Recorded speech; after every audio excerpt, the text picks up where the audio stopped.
Quick and Simplify App Review, 2024 Best Personal Finance App.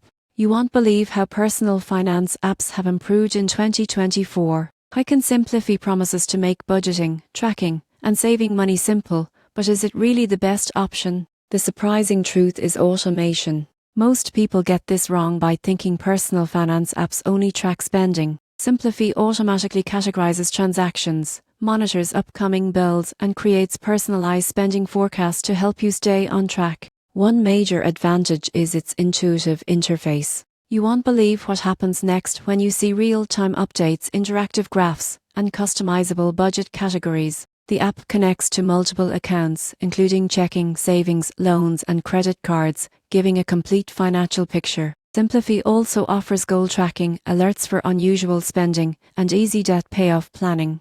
Users can create saving targets and watch progress with visual dashboards, helping build financial discipline. However, there are cons. While the app is feature-rich, it requires linking bank accounts, which some users may hesitate to do. Premium subscription fees apply for full access, and it doesn't offer investment management like some other platforms. In conclusion, Quick and Simplify in 2024 is perfect for individuals looking to automate budgeting, track spending, and set financial goals. While subscription fees and account linking may be minor hurdles, the app's automation, clarity, and easy-to-use tools make it one of the top personal finance solutions available today.